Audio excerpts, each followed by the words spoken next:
to talk about something important. October is Learning Disabilities Awareness Month.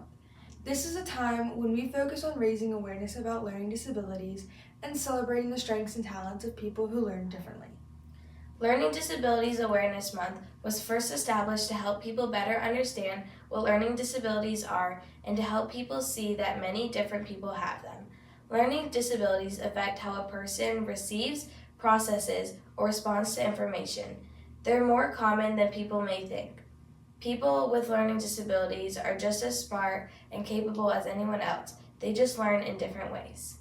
There are three main goals of Learning Disabilities Awareness Month. First, it helps us raise awareness. This month helps educate people about learning disabilities and how they affect different people.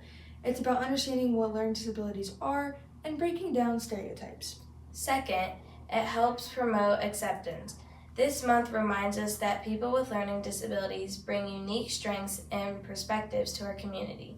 It encourages us all to accept and support one another, whether or not we have a learning disability. Lastly, it empowers students with learning disabilities by giving them the tools and confidence to succeed both in school and beyond. LD Awareness Month started back in the 1980s when organizations like the Learning Disabilities Association of America and others wanted to create a space to talk openly about learning disabilities. They believed it was important to spread the message that learning differently is not a weakness but simply a different way of processing information. Since then, every October, schools, organizations, and communities come together to highlight the importance of inclusion and to remind us all that everyone learns differently and that's okay.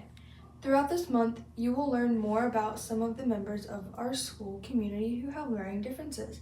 During Learning Disabilities Awareness Month, we celebrate the idea that diversity and how we think and learn makes our community stronger.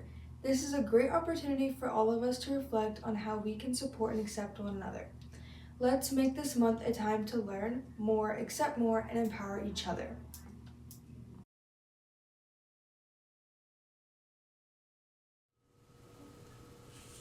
Hi, my name is Heather Weinkoop. I teach language arts, all portions of language arts in third grade.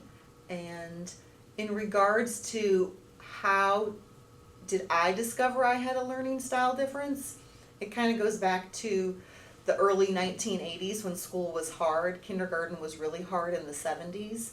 And my parents tried their best and didn't really know a lot about girls who had dyslexia.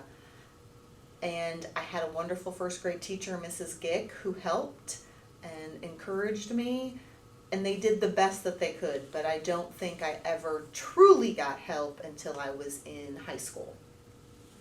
Can you share an experience where you felt supported or accepted by others in your community?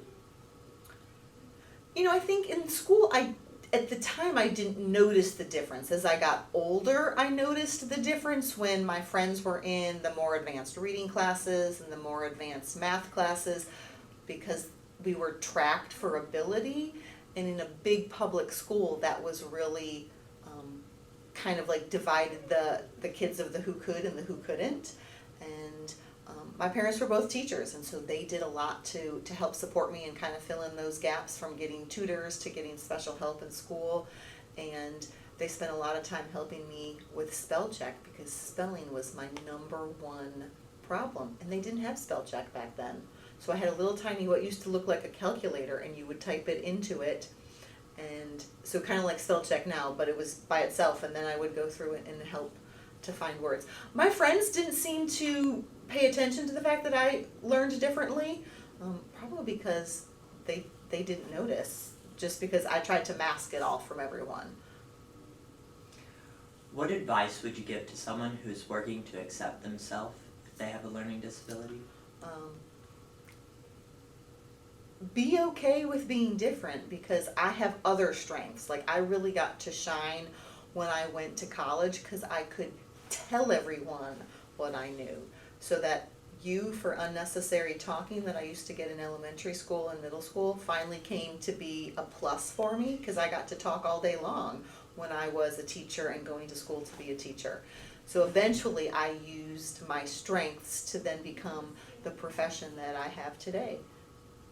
What motivated you to pursue your career in education despite all the challenges you faced? So, second generation teacher. My parents were teachers, and I remember what it was like to sit in that classroom, and it was hard. And I went to grad school I went to undergrad and went to grad school for reading instruction, because I was determined to help the kids who sat there and were like, this is difficult.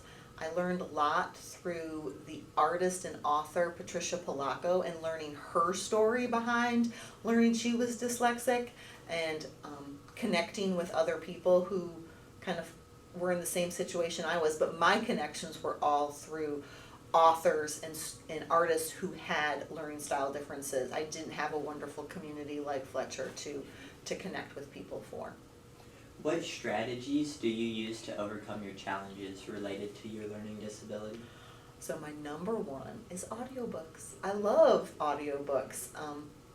I still remember I probably only read 2 or 3 books cover to cover actually reading them. All of my books are audiobooks or cassette tapes back in the day, or CDs, as we kind of progressed up through the years. And now I couldn't live without my Libby app and spell check. I would be lost without spell check.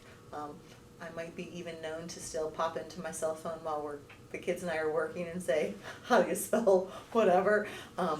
So I just use the technology that is out there, and I belong to book clubs. I enjoy book clubs, but I do not read a hardback book. I listen to it on audio. I often have the hardback book too to follow along with and take notes in, and that's what I taught my daughters to do also.